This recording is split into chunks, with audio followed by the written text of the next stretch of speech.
Bonjour tout le monde. Je suis très satisfait qu'on ait autant de gens. Je vais juste faire un tout petit cadre.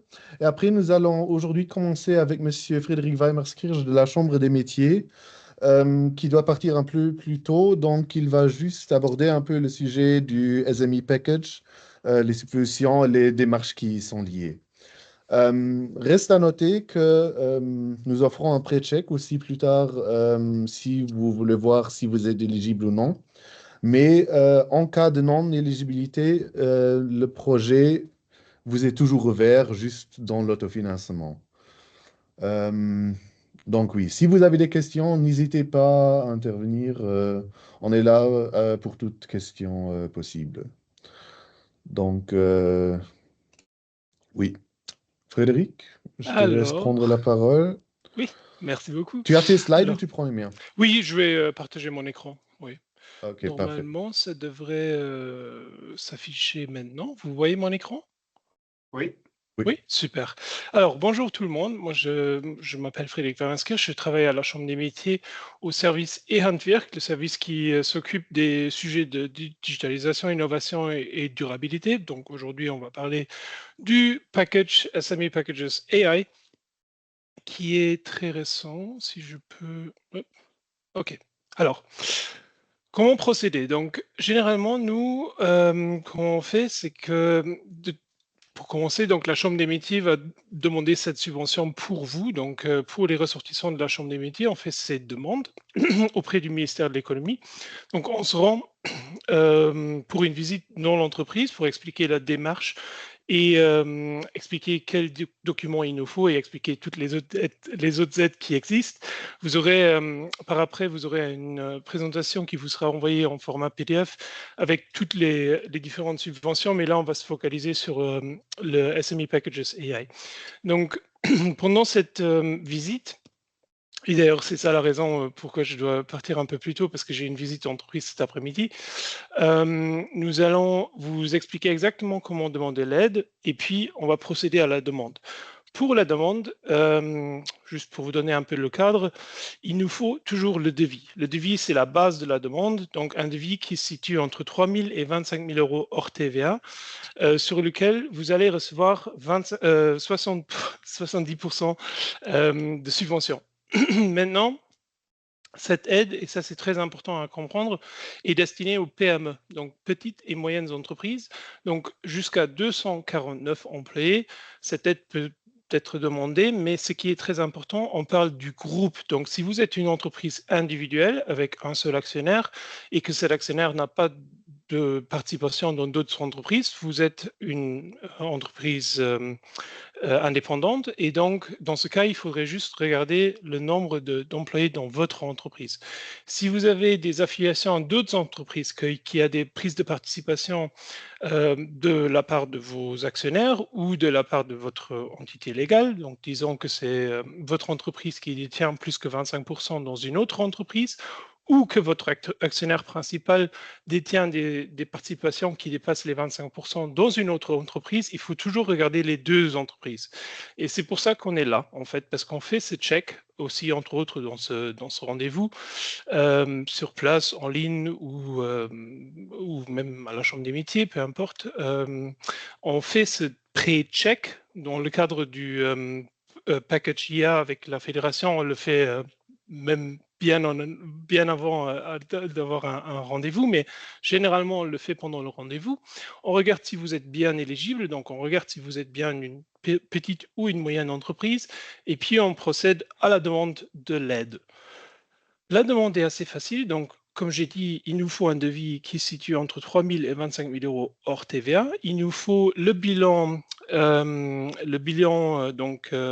complet de votre entreprise idéalement. Donc s'il s'agit d'un groupe, il nous faut plusieurs bilans, mais disons que c'est une seule entreprise, donc il nous faut un bilan, mais, et ça c'est très important, à partir de juin 2025, il nous faut le bilan de 2024. Donc ça, c'est une chose qu'il faut voir si le bilan est déjà disponible, sinon il nous faut un projet.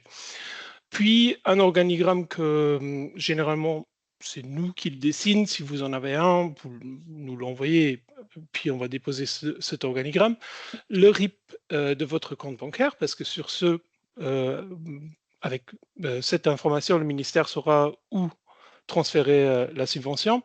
Un certificat avec le nombre d'employés de votre entreprise. S'il y a plusieurs entreprises, il nous faut plusieurs certificats et une checklist qui est juste un document que vous devez remplir, mais plus important, une procuration en fait qui nous donne droit de déposer cette aide au nom de votre entreprise. Donc en général, le processus est assez simple puisque il nous faut juste les documents et puis on va déposer la demande auprès du ministère et on fait aussi le suivi. Donc, si le ministère a des questions, il nous envoie directement un mail et on va répondre aux questions du ministère. Donc, vous aurez a priori rien à voir avec toute la partie administrative. Le plus important, c'est toujours de définir est-ce que vous êtes une petite, une moyenne ou une grande entreprise. Donc, ça, c'est le seul aspect qui peut potentiellement bloquer une demande SME Packages. Et c'est pour ça qu'on est là. Donc, si vous avez, et je vous suggère absolument de participer à ce programme, donc si vous avez l'intention de participer, vous aurez de toute façon dans les semaines à venir un mail avec la demande de nous envoyer quelques informations et puis on fera un pré-check pour voir si vous êtes effectivement éligible. Et c'est tout de ma part. Donc vous aurez, de toute façon, vous aurez la présentation avec nos coordonnées, mais si vous avez des questions en termes de l'éligibilité ou sur d'autres aides, parce il y en existe encore d'autres, vous pouvez toujours nous envoyer un mail et on va vous répondre dans les 24 heures. Et c'est tout. Merci beaucoup, Frédéric. Y a-t-il déjà des questions immédiatement? Non. Parfait. Alors, oui, je vais reprendre le contrôle. Et puis, oui, et puis on va commencer au début. Oui, C'est une belle donc, journée, je dois malheureusement partir. Et oui. oui, comme j'ai dit, si vous avez des Merci. questions, n'hésitez pas à nous envoyer un mail.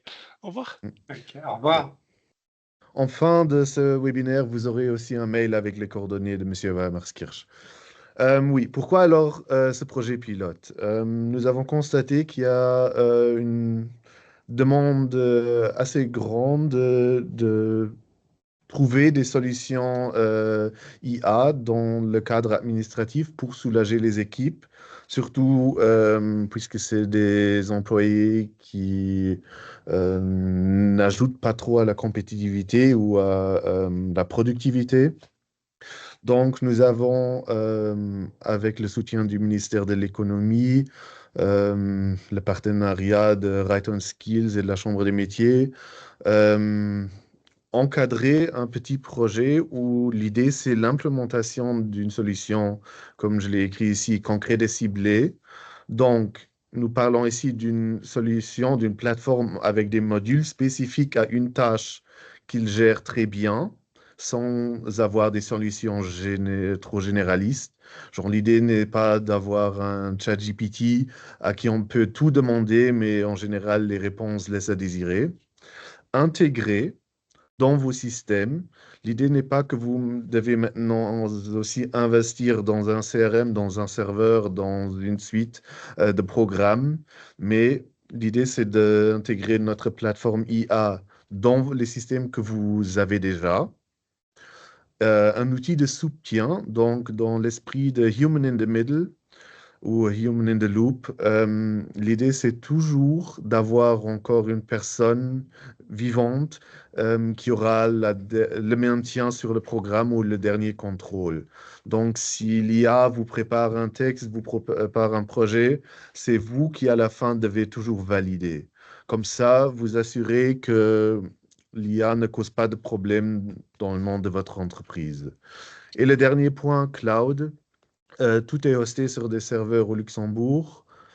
Nicolas va en parler un peu plus, mais l'idée, c'est vraiment de réduire vos coûts d'investissement le plus possible. Donc, on vous avons envoyé une invitation avec 4 scénarios qu'on va regarder un peu plus dans le détail maintenant. Mais l'idée, c'est vraiment de regrouper des entreprises dans ces 4 scénarios pour que pendant l'implémentation du projet, vous pouvez vous échanger, pour que vous pouvez discuter des solutions pour aussi faire valoir vos entreprises, vos expériences en tant que chef d'entreprise. Pour la timeline, nous parlons ici d'un commencement cet été et la fin est prévue pour l'hiver 26. Donc, si vous êtes intéressé, vous avez encore une semaine pour vous inscrire.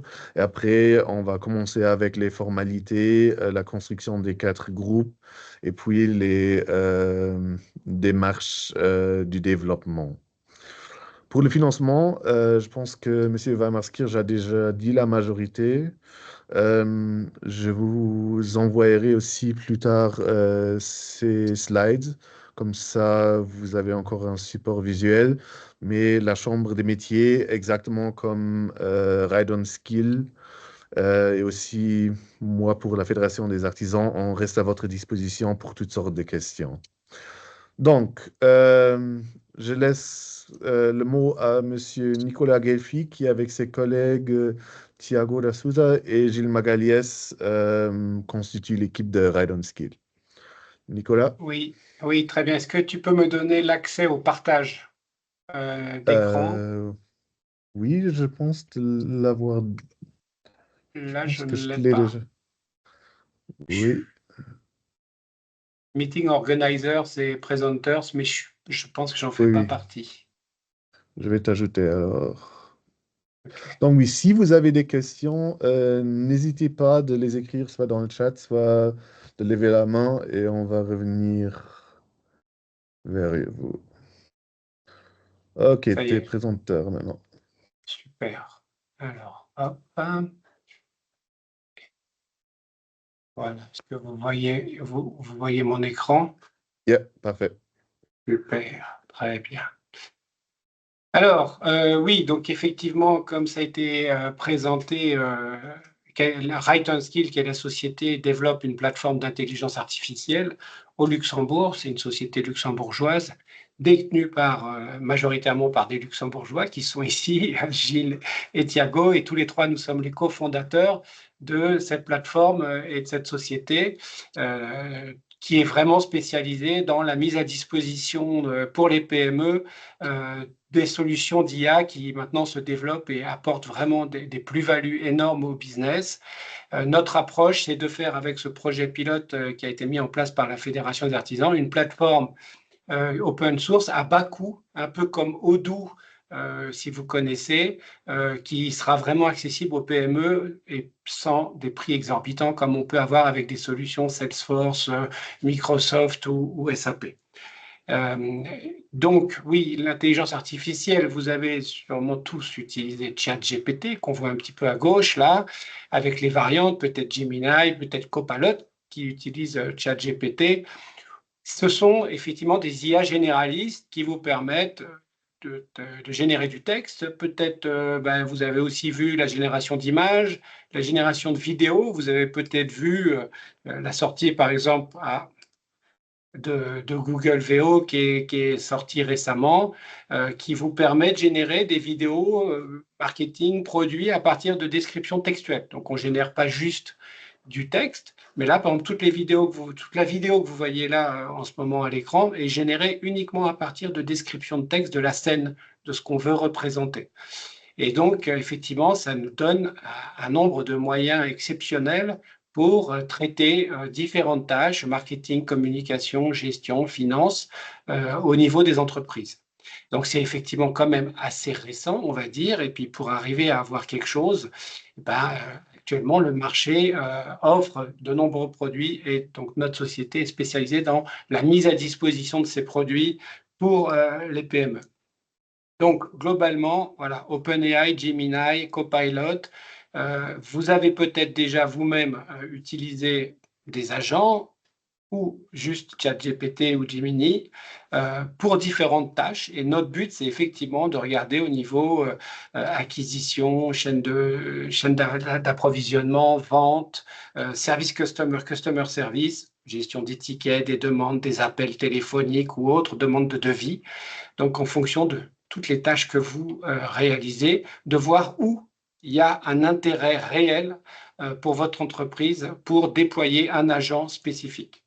Donc, ce projet pilote, globalement, il va avoir ça comme objectif, augmenter la satisfaction client en mettant des agents qui vont vous aider à répondre de façon plus précise et plus rapide à vos clients, quelles que soient les demandes, vous aider à gérer la surcharge d'informations ou les tâches répétitives que vous pouvez avoir, vous aider à gérer vos sources multiples de documents, arriver à trouver et exploiter rapidement des documents, quels qu'ils soient, ça peut être des plans, ça peut être des devis, ça peut être des courriers, qui viennent de peut-être parfois plusieurs sources IT, ça peut être des serveurs mail, ça peut être votre ordinateur, ça peut être un CRM ou un ERP auquel vous êtes connecté, et puis de prendre en compte aussi les contraintes de conformité que vous pouvez avoir en fonction de vos domaines d'artisanat. Donc, ce qu'on va faire avec ce qui a été défini avec la FDA, c'est qu'effectivement, on va faire des groupes. On a actuellement 4 groupes qu'on a proposés, 4 scénarios, autour de 4 scénarios. L'idée, c'est que vous vous inscriviez, si vous êtes intéressé à ce projet pilote, sur un groupe. Mais ce n'est pas parce que vous êtes dans un groupe que vous aurez un outil qui sera commun à tout le monde. C'est que chaque artisan aura sa solution d'IA adaptée à son besoin. Donc, on va rencontrer, effectivement, on vous rencontrera individuellement et en groupe pour comprendre votre situation, vos business process, vos sources de données et là où vous voulez avoir un agent intelligent qui vous aide dans votre workflow. Et puis, bien entendu, ça sera sous une thématique. On va vous proposer 4 thématiques. On aura 4 scénarios. Et puis, vous aurez, vous, votre variant individuel. Ça sera un peu plus clair lorsque les scénarios seront présentés. Alors, il faut aussi savoir que pendant ce projet pilote, vous allez vous inscrire à un groupe et souvent, on a des artisans qui disent « Bah oui, mais moi, l'assistant communication, il m'intéresse aussi. L'assistant documentation, il m'intéresse. » En fait, vous allez participer au projet pilote dans un groupe, mais à la fin du projet pilote, vous aurez accès à tous les modules qu'on va vous présenter. Ça, c'est le bonus d'avoir participé à ce projet pilote. Tous les modules qui seront développés vous seront accessibles. Donc ça, c'est aussi quelque chose de très, très intéressant à travers notre plateforme qu'on va déployer en parallèle et qui donnera accès à ces modules-là. Voilà, donc je vais laisser la parole à Thiago qui va vous présenter les scénarios. Et après, je vois les questions, en tout cas les messages dans le chat. On parlera un petit peu de tout ça à la fin de la présentation. Voilà, merci beaucoup, Nicolas. Merci beaucoup. Donc, je vais vous présenter 2 des 4 scénarios. Donc, dans le premier scénario, nous présentons l'assistant de communication. Et son objectif est tout simplement de réduire le volume de communication à traiter ainsi que les tâches dites non productives qui sont liées. L'idée est de permettre des réponses rapides, professionnelles et cohérentes à des demandes telles que des demandes de devis, des relances, des rappels de rendez-vous, entre autres. Donc tout ça, vous devez connaître parce que c'est votre quotidien. Donc imaginez, vous êtes un menuisier qui doit répondre à énormément de requêtes et demandes de devis. Avec cet assistant, vous pourriez par exemple avoir un aperçu de tous les messages reçus, filtrés et catégorisés par urgence. Ici, par exemple, on peut voir un message dit urgent car une cliente demande un devis pour l'installation des armoires de cuisine. On peut apercevoir le message reçu accompagné d'une réponse préparée par Casable Intelligence.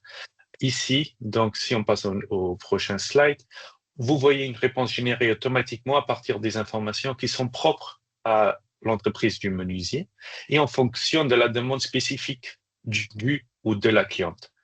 Cette réponse est pré-remplie pour vous économiser du temps tout en restant personnalisée et professionnelle. Vous avez bien entendu la possibilité de modifier la réponse selon vos besoins ou de demander à Casable Intelligence une nouvelle génération de réponses automatiques si vous souhaitez, par exemple, une autre formulation. Bien sûr, cet assistant de communication vous permet également de définir son style d'échange avec vos clients. Vous pouvez choisir, par exemple, le ton de voix. Est-ce que vous voulez un ton de voix qui est professionnel, amical ou neutre? mais vous pouvez aussi définir une longueur de réponse, par exemple quelque chose de concis, et même lui attribuer une sorte de personnalité qui est adaptée à votre entreprise. Par exemple ici, l'assistante Jenny est configurée pour représenter l'entreprise du menuisier qui s'appelle Omnilux avec un ton qui est clair, professionnel et chaleureux, qui est fidèle aussi à l'image de l'entreprise. L'assistant vous permet également de personnaliser vos préférences de notification. Donc, vous pouvez choisir d'être alerté par email, par SMS ou uniquement pour les messages dits urgentes, si vous voulez ce mode dédié. Et en plus, vous pouvez connecter vos canaux de communication en toute simplicité, que ce soit l'adresse email, le formulaire du site Internet ou, par exemple, une intégration comme WhatsApp. Pour offrir une vue d'ensemble claire de votre activité, l'assistant de communication met à disposition un tableau de bord complet, comme vous pouvez voir à l'écran. Il vous permet de suivre en temps réel les temps de réponse et le volume de messages reçus, mais il permet aussi de consulter les derniers messages reçus avec le niveau d'urgence et de garder un œil sur les discussions en cours et quels sont les clients qui restent actifs. Tout cela est conçu pour vous aider à gagner du temps et à réagir efficacement pour améliorer la qualité de vos échanges avec vos clients. Bien entendu, tout ce que je viens de vous montrer à travers ce premier scénario n'est donné qu'à des fins illustratives. Il ne s'agit ni d'un produit fini, ni d'une solution qui est figée. Donc, toutes les fonctionnalités sont personnalisables selon les besoins spécifiques de chaque participant dans ce groupe, comme défini lors de la première phase et à travers une analyse des besoins qui est adaptée à chaque groupe de cas d'usage.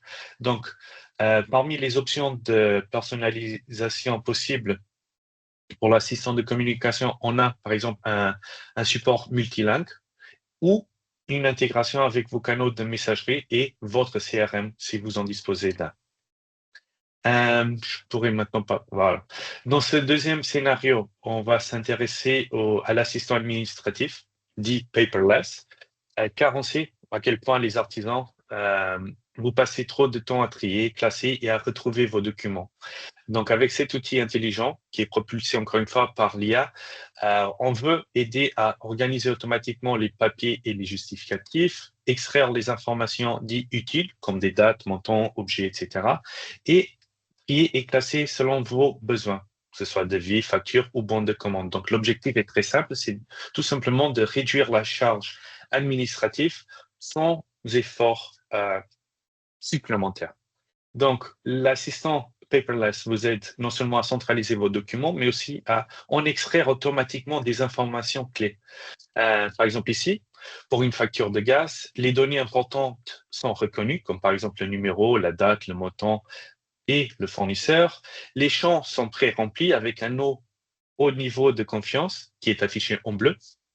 Et pour les éléments incertains, en rouge, ceux-ci peuvent être vérifiés et corrigés très simplement.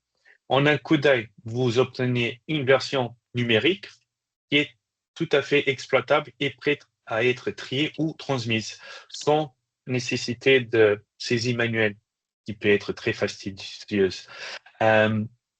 Si on regarde plus en détail, ici, vous voyez le processus d'extraction automatique des données, étape par étape. Donc, l'assistant lit et analyse le document original. Donc, ici, c'est toujours la même facture de gaz qui provient d'un document PDF sur un scan de la version papier. Il extrait les informations structurées, donc le nom du fournisseur, l'adresse, les lignes comptables. Et pour chaque champ, on enrichit avec un indicateur de fiabilité. Donc, si, par exemple, nous avons 100%, cela veut dire qu'il y a une très grande confiance, sans aucune action nécessaire de votre part.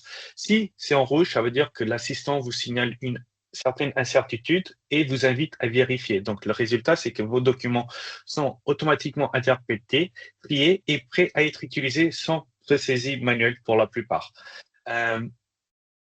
Bien sûr, avec cet assistant, vous possédez encore une fois d'une vue d'ensemble avec le tableau de bord qui est complet et il vous permet de voir le nombre de documents qui ont été traités, combien de factures sont encore en attente d'être traitées, des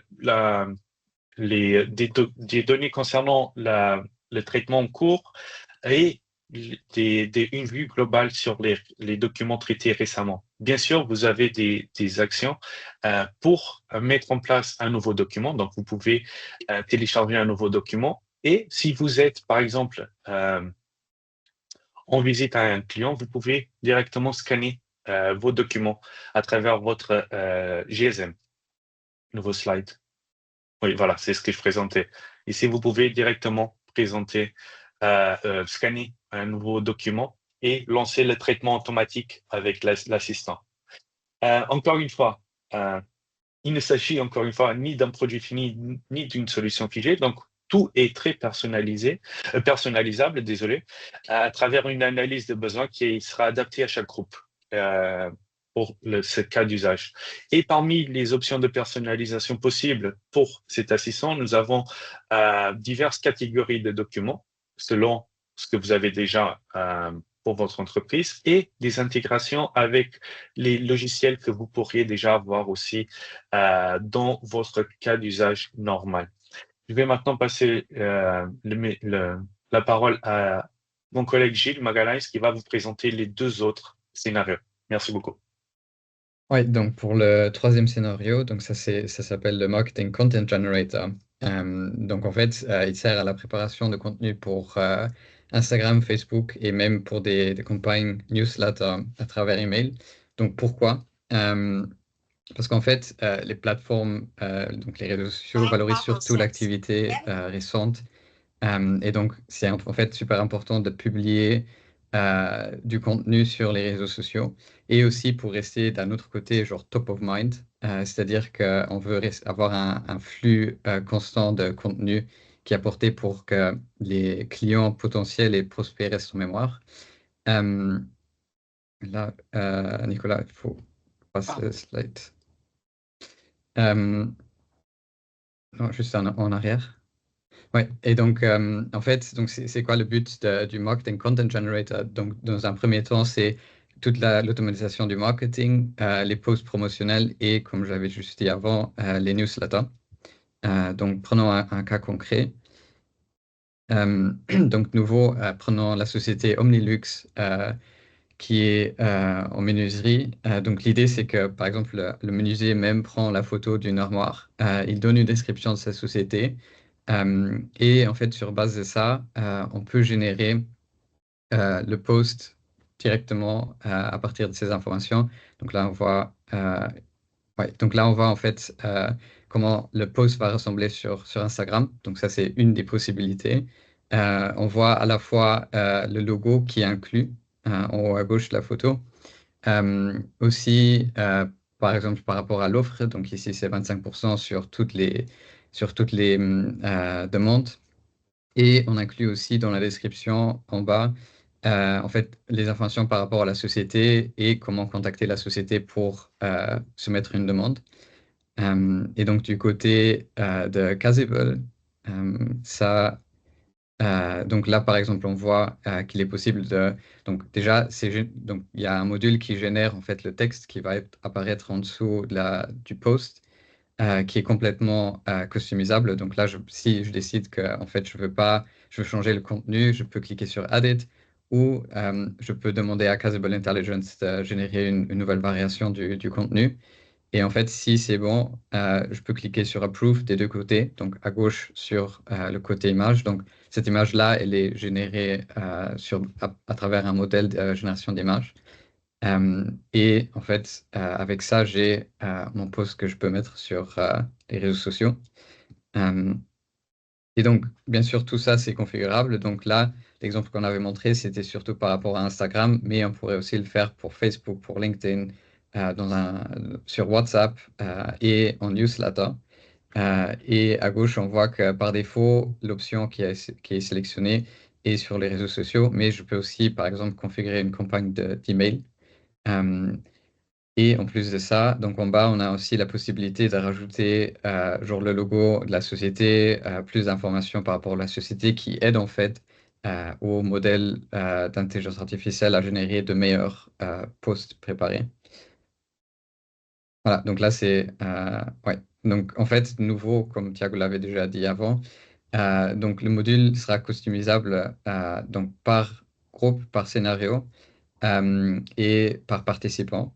Et donc là, par exemple, l'idée, c'est que on définisse avec chaque participant par rapport à sa société, quel est en fait le meilleur type de contenu à générer. Donc ça va dépendre de chaque artisan. Et voilà. Et donc, prochain slide. Oui, voilà. Et donc, pour le dernier scénario, donc là, l'idée, je pense que ça touche presque chaque artisan ou même chaque société. C'est en fait que il y a beaucoup de nos jours de sources de données. Donc, d'un côté, on a un Google Drive, un SharePoint, on a Salesforce pour gérer tout ce qui est CRM. Et donc là, l'idée, c'était d'avoir un assistant qui aide en fait à retrouver des documents, donc soit en écrit ou soit en interface vocale, d'avoir des résumés qui sont générés automatiquement sur base des documents qu'on a. Et donc le plus important, c'est que en fait, la base de connaissances, elle est créée sur base de vos sources. Donc si vous avez un Salesforce, si vous avez un Google Drive, donc c'est à partir de là que les données sont prises, résumées et en fait mise accessible.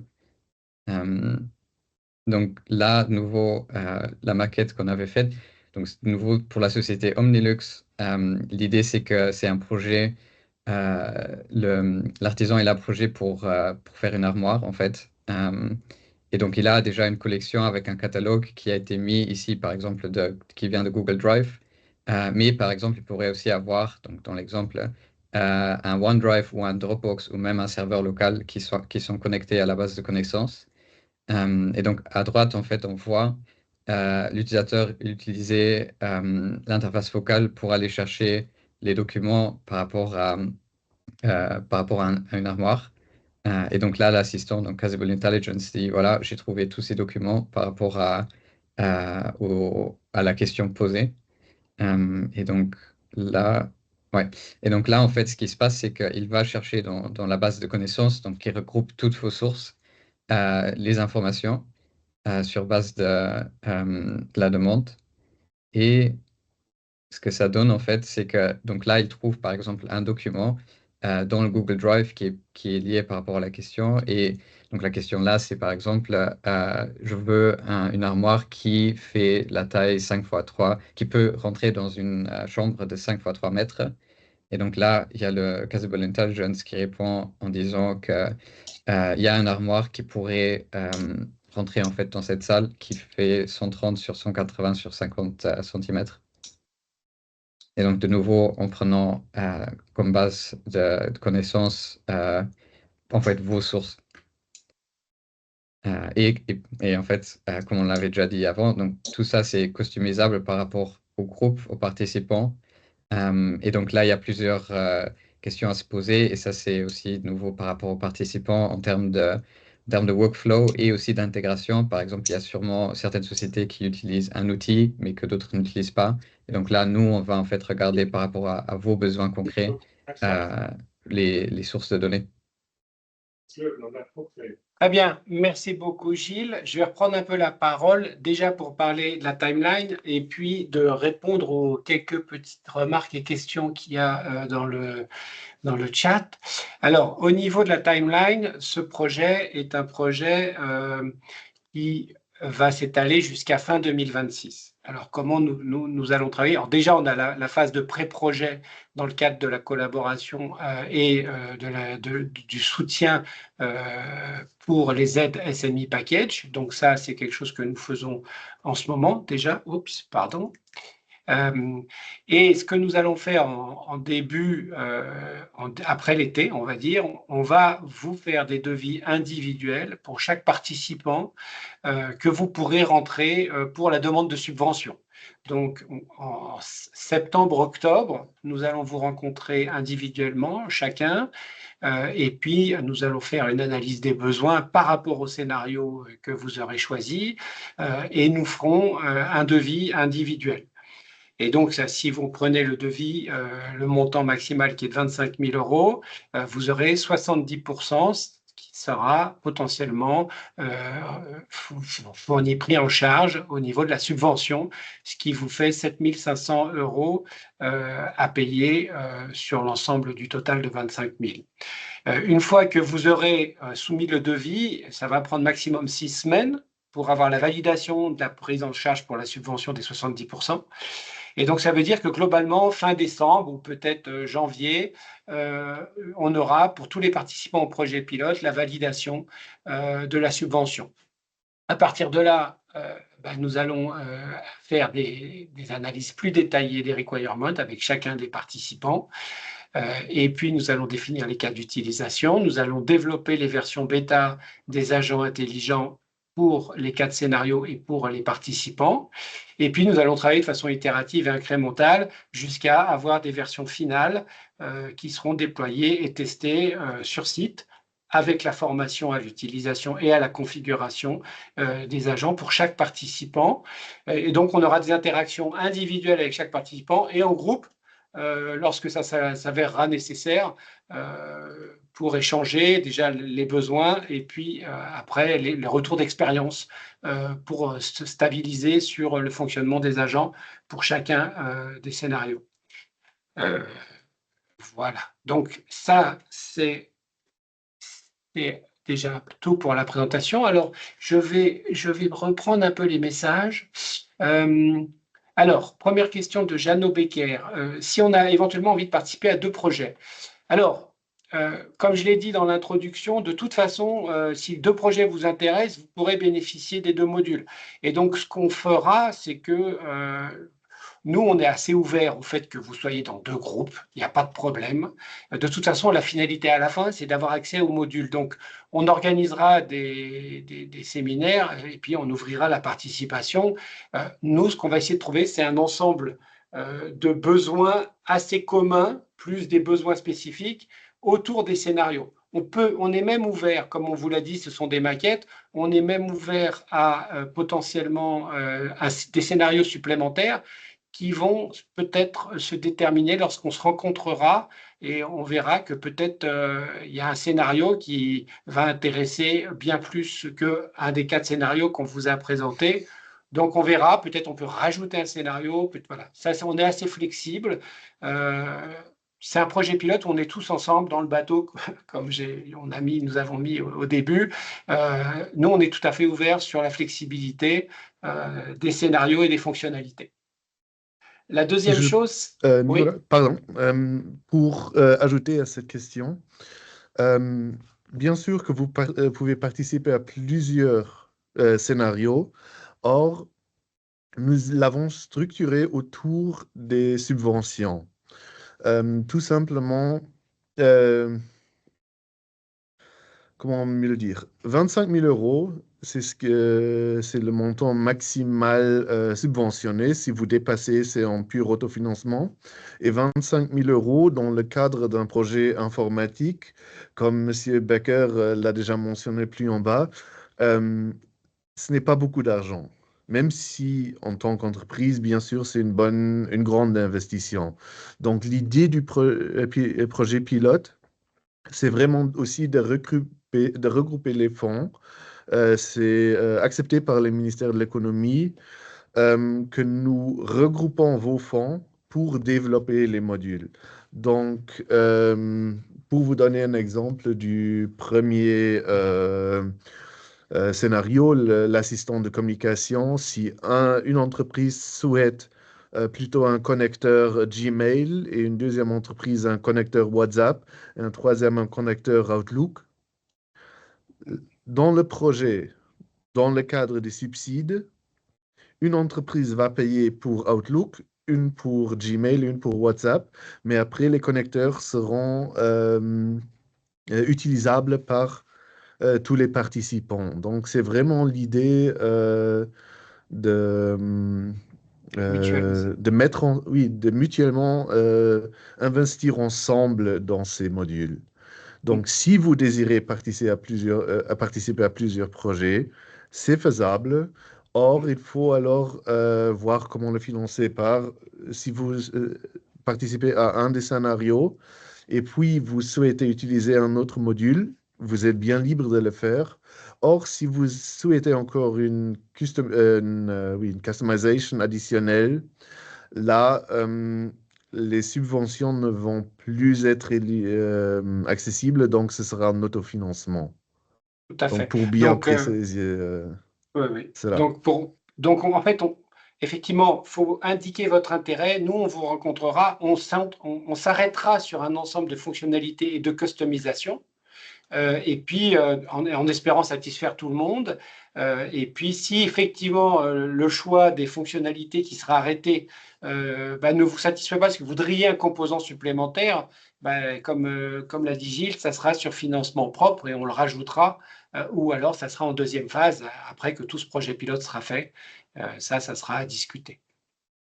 Ensuite, Jeannot Becker aussi, sur sa deuxième remarque sur qu'est-ce que ça comprend, la mise en place de ce projet pilote, le développement qui peut exploser les budgets. Alors, première remarque, tout d'abord, comme l'a indiqué Gilles, on a une mutualisation, c'est-à-dire qu'en fait, on se retrouve avec un budget adapté ou dimensionné à la complexité du projet. Ça, c'est la première chose. La deuxième chose, c'est de prendre en compte qu'en fait, nous, on a déjà une plateforme que vous pouvez accéder ici, qui est une plateforme qui permet déjà de développer des agents intelligents. Et donc, bien entendu, Casibel Ride2Skill met à disposition déjà son savoir-faire, ses composants déjà implémentés. Et donc, ça, c'est quelque chose qui aussi va nous permettre les deux cumulés, c'est-à-dire déjà les ressources que nous avons et les composants que nous avons, plus le budget cumulé, qui va nous permettre de développer ces solutions individuelles. Alors oui, j'ai fait référence à Odoo, mais attention, ça c'est un objectif à moyen terme. Ce n'est pas l'objectif fin 2026. Fin 2026, on a une plateforme qui vous permet de choisir parmi les 4 scénarios et les composants que vous aurez, et vous les utilisez. On n'aura pas toute la complexité d'un système à la Odoo, mais on veut aller dans cette direction. Et on veut qu'après, quand vous serez client de la plateforme, parce que la première année, vous aurez accès à la plateforme gratuitement, ça sera inclus dans votre devis. Donc, tous les services d'IA, vous n'aurez rien à payer de plus que votre contribution que vous aurez définie sur la base du devis. Donc, par exemple, 7 500 €. Vous aurez non seulement pendant l'année de développement l'accès gratuit, et l'année d'après, vous aurez une année gratuite. Donc, qui représente à peu près ce qui peut aller entre 2 000 et 5 000 par an d'accès aux services d'IA. Parce que les services d'IA, il faut savoir que quand vous envoyez une requête à ChatGPT, soit vous avez un abonnement, soit vous avez des limites de requête, parce que chaque fois qu'une IA génère des images ou génère du texte, ça compte des tokens.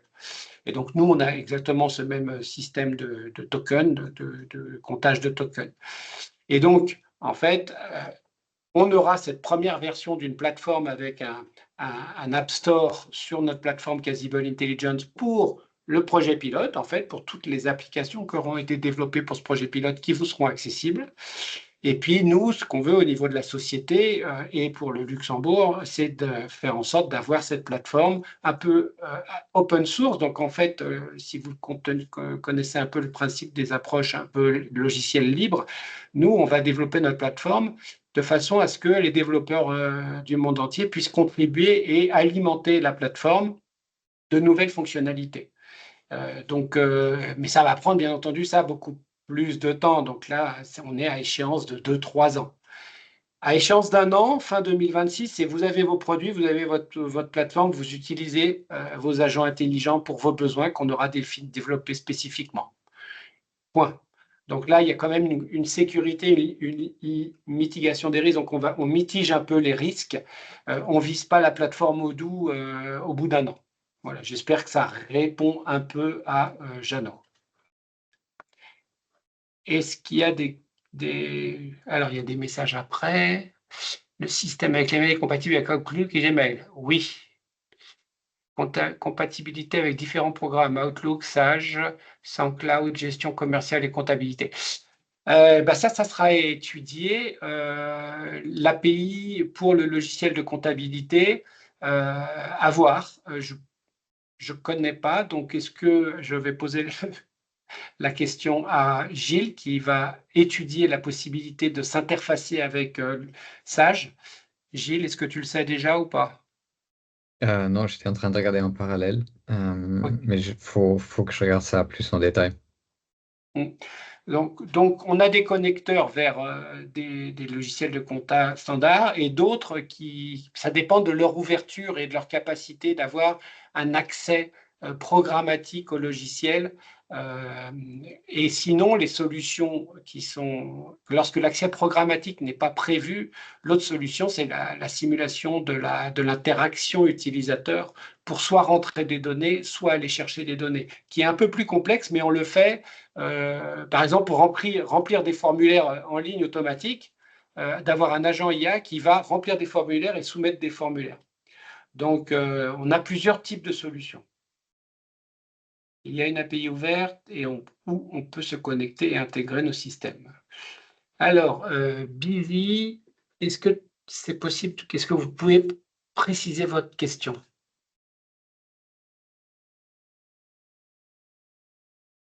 Alors, Busy, je n'entends pas.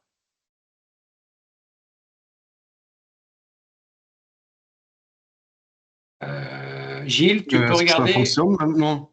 Oui. Ouais. Ben, ce serait question si on a nos systèmes, est-ce qu'on peut intégrer votre système? Alors, par exemple, un système qui a été développé par une société de services en informatique qui vous a développé un système, c'est ça? Oui, par exemple, on utilise Google Drive. Est-ce qu'on peut importer automatiquement les documents de Google Drive dans votre système? Exactement, tout à fait. C'est exactement ça l'idée. Ce qui va vous permettre d'avoir avec le scénario, par exemple, ici, si je reprends le scénario sur la gestion des documents, c'est ça l'idée, c'est-à-dire que vous allez connecter votre Drive, votre OneDrive, votre Dropbox, votre serveur local, et nous, ce qu'on va faire, c'est qu'on va faire une analyse des documents et de leur contenu pour que vous puissiez poser des questions. Voilà, trouve-moi les documents qui parlent des étagères, trouve-moi les documents qui sont tous les contrats que j'ai faits avec telle société sur les 5 dernières années. Voilà. Et puis, vous avez votre interaction pour votre recherche et à chaque fois, finalement, le résultat de notre système documentaire, il va prendre les infos, pour chacun de vos documents, on va les analyser, on va trouver le nom, la date, etc. Le contenu va être résumé de façon synthétique pour faciliter la recherche de documents, en fait. Parce que c'est quand même quelque chose qui prend un temps fou. On a des tonnes de documents partout. On n'est jamais sûr qu'on a le bon et le dernier document. Et puis, la façon de chercher, elle est complexe. Nous, ce qu'on veut, c'est qu'elle soit ou vocale ou textuelle et que vous puissiez poser vos questions et l'IA va comprendre ou alors vous poser des questions subsidiaires pour mieux comprendre votre recherche. Puis après, vous listez la liste des documents qui ont été trouvés et puis qui, a priori, répond à votre question. Et après, vous pouvez même poser des questions sur le contenu. C'est un peu ce qu'on a montré ici. C'est-à-dire qu'effectivement, il veut chercher toutes les étagères, enfin, tous les wardrobes, c'est en français, c'est les armoires. Et ouais, les armoires ou les armoires. Et puis après, une fois que vous avez un document, vous pouvez poser des questions sur le contenu. Parce que là-dedans, il y a des dimensions, il y a plein de choses, etc. Et vous ne voulez pas forcément tout de suite ouvrir le document et aller chercher par vous-même. Vous voulez pouvoir poser votre question à l'assistant sur le contenu. C'est-à-dire, est-ce qu'on a une étagère qui permet d'être stocké, une armoire qui peut mettre dans tel emplacement de telle dimension. Et puis, nous, on vous répondra non seulement à la question, mais on vous donnera le lien vers la page du document. Puis après, vous ouvrez le document, vous allez à la page et là, vous vérifiez ou vous accédez à vos données. Donc ça, c'est vraiment l'idée de cet assistant IA de gestion documentaire, quels que soient les documents, qui peuvent contenir des images. Vous pouvez aussi poser des questions sur donne-moi tous les documents où il y a une image d'une armoire. Voilà. Ça, c'est des choses qu'on va pouvoir faire. Nicolas, Okay. Il y a une question concernant combien on paye par après. Alors, tout à fait. Donc, je vais par exemple vous montrer ici, une fois que vous avez accès à la plateforme, l'IA générative, on appelle ça l'intelligence artificielle générative, ça veut dire ça génère des textes, ça génère des images, ça génère des vidéos, parce qu'on peut aussi générer des vidéos promotionnelles avec l'IA générative. Ça fonctionne systématiquement avec un système de crédit parce qu'on ne sait pas combien vous allez gérer de documents, combien vous allez générer d'images, et ainsi de suite. Donc, vous allez avoir des tableaux de correspondance. Bien entendu, si vous avez 10 téraoctets de documents sur tout l'historique de votre entreprise qui a 100 ans d'existence où vous avez tout scanné, vous aurez de toute façon un tableau d'estimation avant que vous importiez pour ne pas vous ruiner, qui vous dira, ben voilà, si vous voulez mettre tous ces documents dans notre agent intelligent de gestion documentaire, ça vous consommera 5 millions de crédits, 10 millions de crédits, et ainsi de suite. Et donc, la plateforme, ben, vous aurez un abonnement qui sera dimensionné par rapport à vos besoins. Et là, chacun, peut-être vous générez principalement du texte pour des gestions de mails et des réponses à des mails automatiques, et ça vous fera gagner du temps et ça vous suffira.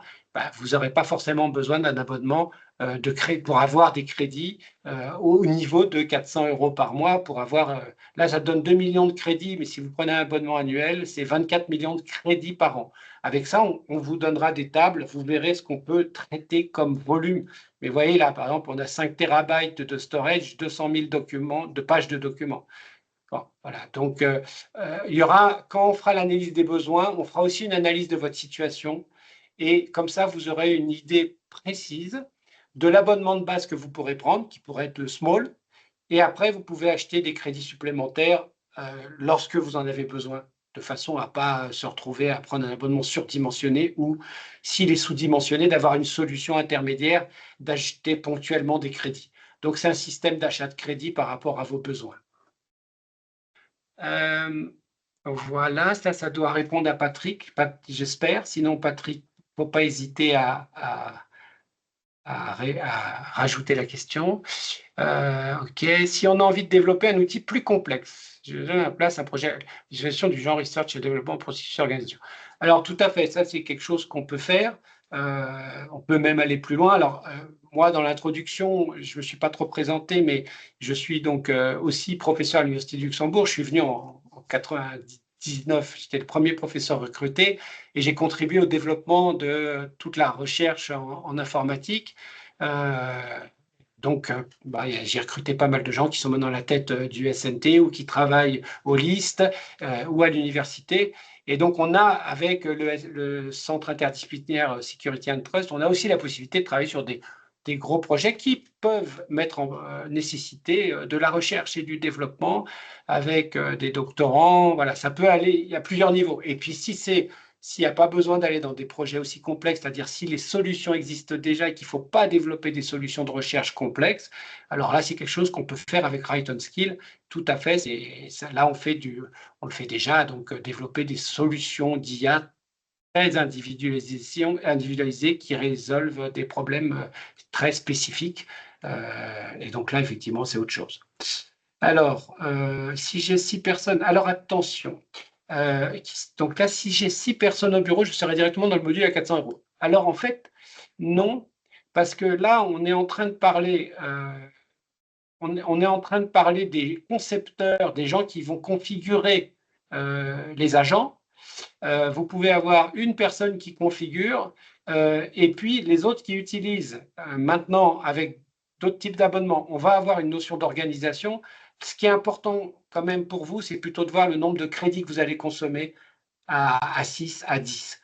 Donc, si vous avez 6 personnes, par exemple, imaginez un service de secrétariat avec 2 secrétaires qui vont utiliser les agents pour répondre aux mails, ce qui va être important, là, c'est le nombre de mails que vous traitez, le nombre de réponses que vous pré-générez et le nombre de crédits que ça vous fait consommer. Voilà, c'est ça qui va être le plus important, plutôt que le nombre de personnes, où là, ça va être plus flexible.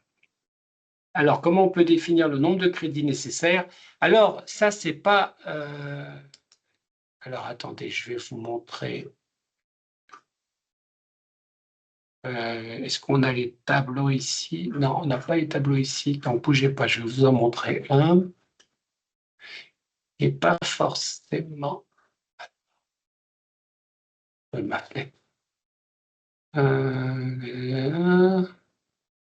Alors...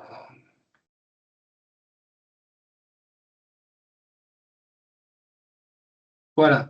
Alors, bon, je vous montre un tableau qui est pas prévu d'être présenté particulièrement, mais ça vous donne une idée, parce qu'on va le mettre sur les pages web, mais ça vous donne une idée quand même du coût de stockage. Donc, vous voyez, si vous prenez un abonnement médium, là, qui est à 115 plus tard, parce que pendant le projet pilote, vous aurez de toute façon l'abonnement pro qui sera fourni et pendant 1 an après la fin du projet pilote. Donc, ça vous permettra de savoir quel dimensionnement vous avez besoin par la suite. Mais nous, quand on va analyser vos besoins, on va regarder combien de données vous stockez, vous voulez stocker sur nos serveurs. Alors là, vous voyez, par exemple, si vous aviez un abonnement pro et que vous n'utilisez que le stockage, vous pourrez stocker 5 Tera. Voilà. Si vous vous déposez, si on a des fichiers audio et que vous avez des réunions, vous faites de la transcription et que vous utilisez un agent qui fait de la transcription, voilà, et que vous faites de la reconnaissance de documents, donc la transcription et reconnaissance avec de l'OCR, de PDF, pour la reconnaissance de tout le contenu, là, avec un abonnement pro et 2 millions de crédits, vous traitez 200 000 pages. Si vous faites de la transcription audio, c'est-à-dire de passer d'enregistrement audio, réunion, vidéo ou autre, au texte, là, on a 400 minutes pour 2 millions de crédits sur un mois. Ça, c'est sur un mois. Si vous prenez un abonnement pro, vous avez 24 millions de crédits. Donc, on aura des tables de correspondance comme ça, génération de texte. Donc, la génération de texte, vous avez le nombre de crédits et on a fait une petite table, en fait, je pourrais la montrer, je crois qu'elle est, est-ce qu'elle est là? Elle est là. Je crois qu'on a fait une petite table là, et qui n'est pas encore accessible en web. Ce qu'on fera ici, c'est qu'on mettra combien vous avez de stockage, combien vous importez de documents, combien vous générez de texte, et puis vous aurez une estimation, et comme ça, ça vous permettra de savoir où est-ce que vous vous situez en consommation approximative. Et de toute façon, sur votre compte, vous aurez le détail, le dashboard de consommation avec la répartition, et vous verrez ce qui vous coûte et ce dont vous avez besoin. Voilà, ça, je pense qu'avec ça, normalement, vous aurez tous les outils pour répondre à vos questions de consommation. Alors maintenant, il faut que j'arrive à afficher le chat, le voilà. Non, c'est pas ça. Hop, où est le chat? Webinaire, là. Alors, quand on est vers le crédit. Donc, Claude, est-ce que j'ai répondu à votre question?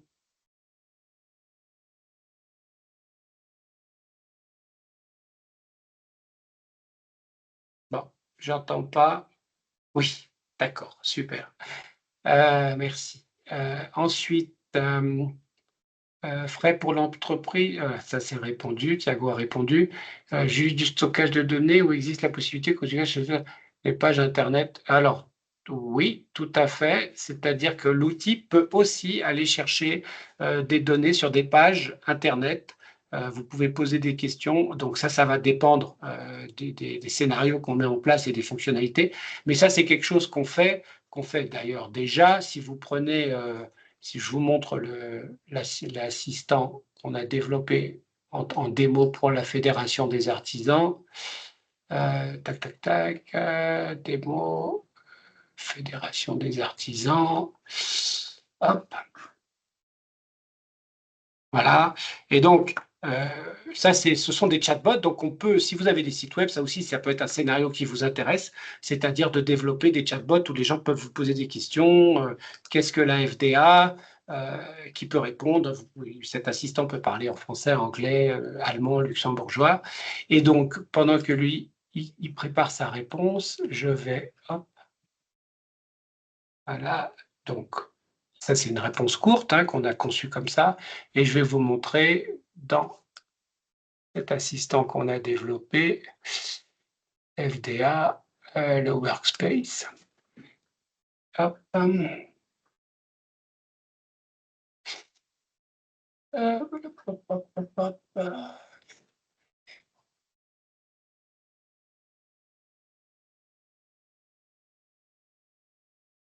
Voilà.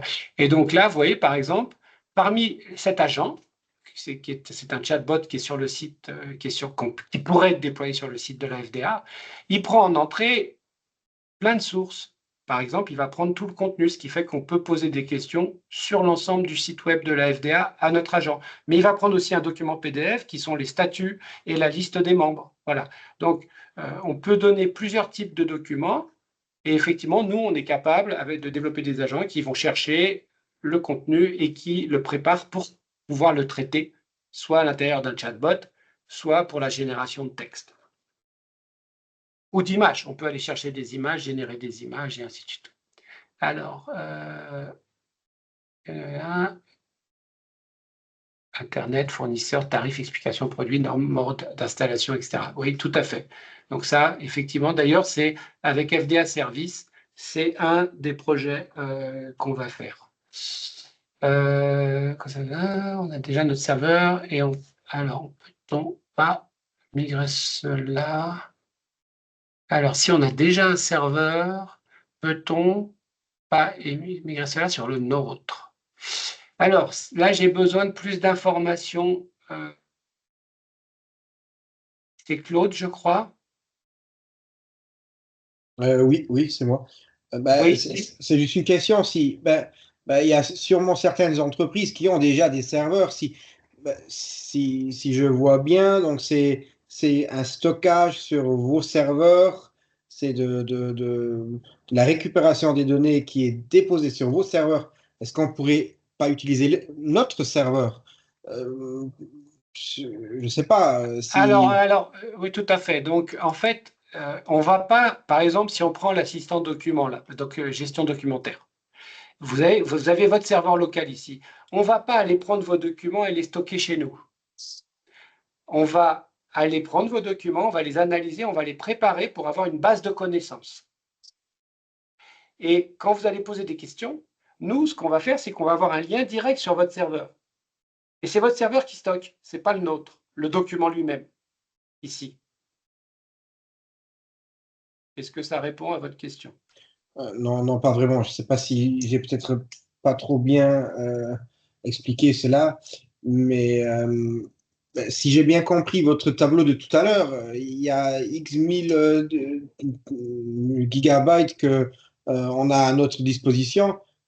C'est pour ça que je demande juste. Ça, c'est uniquement si vous stockez des données sur nos serveurs. Par exemple, prenons l'exemple de la génération d'images ici. Voilà. L'image là, c'est dans notre plateforme parce que l'image qui va être générée, vous avez une photo qui a été faite dans votre atelier et vous nous demandez de générer une image dans un contexte, dans une pièce, en blanc, etc. Enfin voilà, vous décrivez donc où est-ce que vous voulez insérer votre étagère. Cette image, par défaut, elle va être stockée sur nos serveurs. Ça va prendre de la place. C'est tout. Donc, en fait, dans les scénarios qu'on vous a montrés, Thiago et Gilles, vous me corrigez si je me trompe, mais en fait, sur nos serveurs, il y aura très peu de données qui seront stockées. Mais alors, il y a quand même des données qui appartiennent après à la société qui sont stockées sur votre serveur.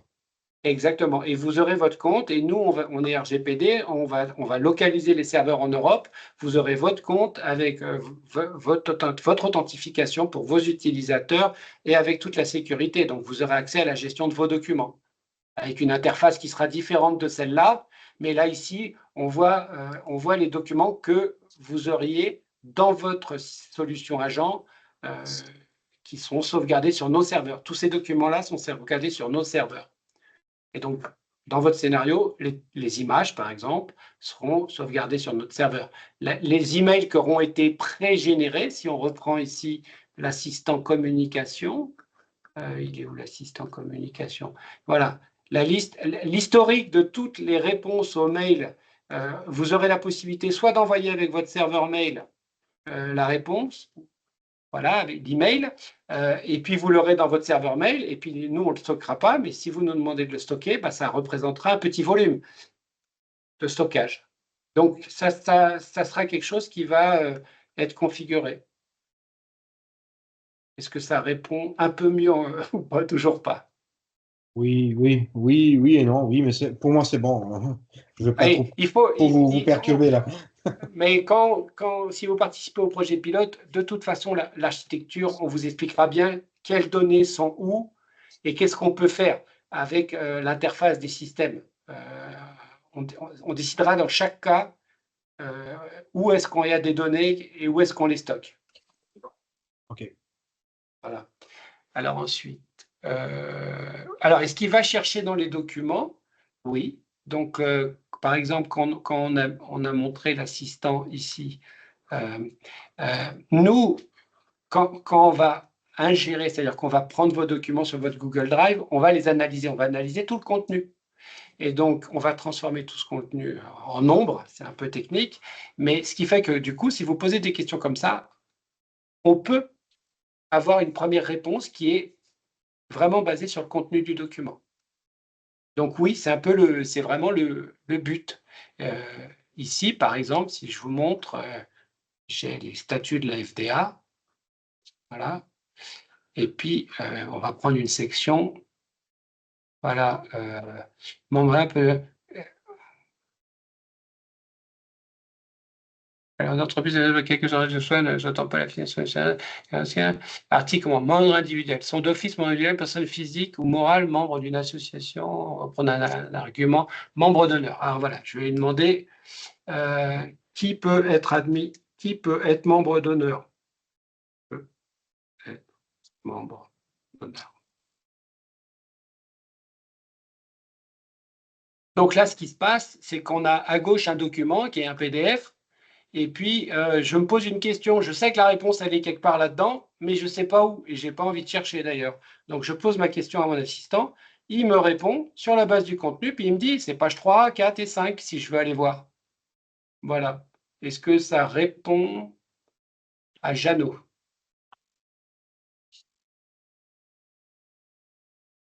J'entends pas, mais oui. Ah oui, oui, oui. Très bien. J'espère. Plus ou moins. Ah, j'ai pas de chance. Donc, non, là, ce que je viens de démontrer, c'est qu'il va chercher dans le document les informations. Donc, la réponse est oui. On peut aller chercher dans tous vos documents les informations. Ce qui va être plus complexe, c'est si vous posez des questions, par exemple, si vous avez un CV en PDF d'une personne, et puis que la personne, elle a mis son niveau de langue avec des couleurs plus ou moins rouges ou plus ou moins vertes si elle parle bien l'allemand et le luxembourgeois. Alors là, c'est une information qui est plus complexe à trouver. Et donc, il y a des fois où l'IA n'arrivera pas à vous répondre correctement. Donc ça, vous avez déjà dû le remarquer avec ChatGPT. Des fois, il vous répond des choses et ce n'est pas correct. Et puis, il n'a pas réussi à trouver l'information. Voilà. Ensuite, est-ce que cela pourrait servir en tant qu'outil de recherche d'archives? Tout à fait. Tout à fait. Alors, Thiago a déjà répondu. Merci, Thiago. Est-ce que nous avons d'autres questions? Ça peut être soit sur les scénarios, sur les possibilités ou sur le fonctionnement du projet pilote. D'accord, super. Alors, s'il n'y a plus de questions, je vais redonner la main à Gilles pour qu'il explique les prochaines étapes qui sont importantes. Merci, Nicolas. Alors, oui, vous avez déjà vu un peu plus en détail maintenant la timeline. Et maintenant, oui, comment participer? Oui, nous avons eu nos premiers ateliers d'information au début du mois. Et comme vous avez vu, même si on parle ici encore d'une année et demie, nous avons une timeline pas nécessairement serrée, mais avec toutes les démarches administratives qui sont réalisées tout au début. Euh, Nous avons une fin d'inscription pour le projet qui est lundi prochain inclus. Donc, d'un point de vue optimiste, vous avez encore une semaine entière à envoyer tout plein de questions à Ride on Skill, à la Chambre des métiers ou à moi. N'hésitez pas, à la fin de ce webinaire, je vais vous fournir les slides d'aujourd'hui et aussi les adresses email pour nous contacter. Si vous êtes intéressé, vous avez jusqu'à lundi pour vous faire une présinscription. Et si vous le souhaitez, au niveau de cette prise d'inscription, nous pouvons déjà réaliser avec la Chambre des métiers une sorte de prix-check d'éligibilité pour les SME packages. Ce ne sera pas le test entier réalisé par la Chambre des métiers, mais c'est pour vous donner une idée si vous êtes plutôt oui ou non éligible. Pour aussi donner un peu plus de sécurité et de planification à tous les partenaires. Euh, Si vous ne passez pas les tests d'éligibilité, vous avez toujours moyen de participer à 100% autofinancement. Et oui, pour le reste, nous avons malheureusement une limite de 24 participants. Nous avons essayé de supprimer cette limite, mais nous n'avons pas eu de réponse positive du ministère de l'Économie. Donc, pour l'année 25 et même peut-être aussi 26, on sera pour ce projet limité à 24 places, à moins qu'on arrive encore à changer les choses. Donc, il existe 24 places, pardon, 24 places. Premier venu, premier arrivé. Or, ceci est majoritairement dans le cadre des subventions. Si vous désirez participer et vous n'êtes pas éligible, cette limite ne vous intéresse pas. La question, je pense qu'il y a quelqu'un je crois que c'est Jeannot, il demandait combien de places sont déjà prises, mais je crois que, voilà. Nous avons, je dirais, je ne sais pas par cœur, mais c'est environ un tiers des places qui sont parties. Bien sûr, nous n'avons pas encore fait les prix-checks d'éligibilité aux subventions. Notre idée, c'est de bien répartir nos participants sur les 4 scénarios le plus balancé possible pour bien balancer les coûts et les investissements qui suivront dans les scénarios. Oui, donc, à part ça, je pense, comment s'inscrire aujourd'hui? Suite à ce webinaire, je vais vous faire un email.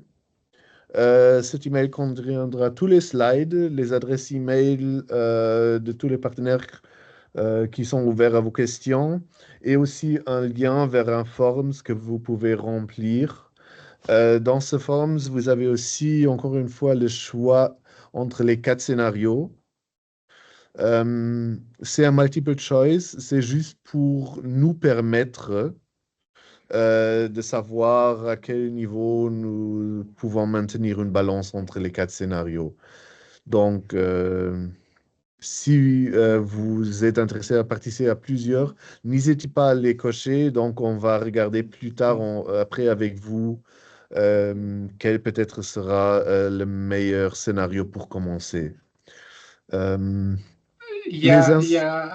Pardon, juste pour dire, il y a Jeannot, Bizy et Patrick qui font la remarque, effectivement, par rapport au congé bâtiment, peut-être que les délais sont pas. Est-ce qu'on pourrait éventuellement communiquer, une fois qu'on aura fini les clôtures, le nombre de places restantes et faire une sorte de pré-blocage et laisser un peu plus de temps?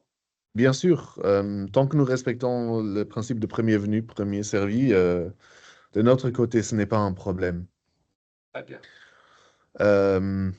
Oui, donc, suite à si vous avez réalisé votre inscription dans notre forums, vous serez contacté pour le check de prééligibilité et vos données seront transmises aussi à l'équipe de Right on Skill. Très bien. Parfait. Y a-t-il encore des questions?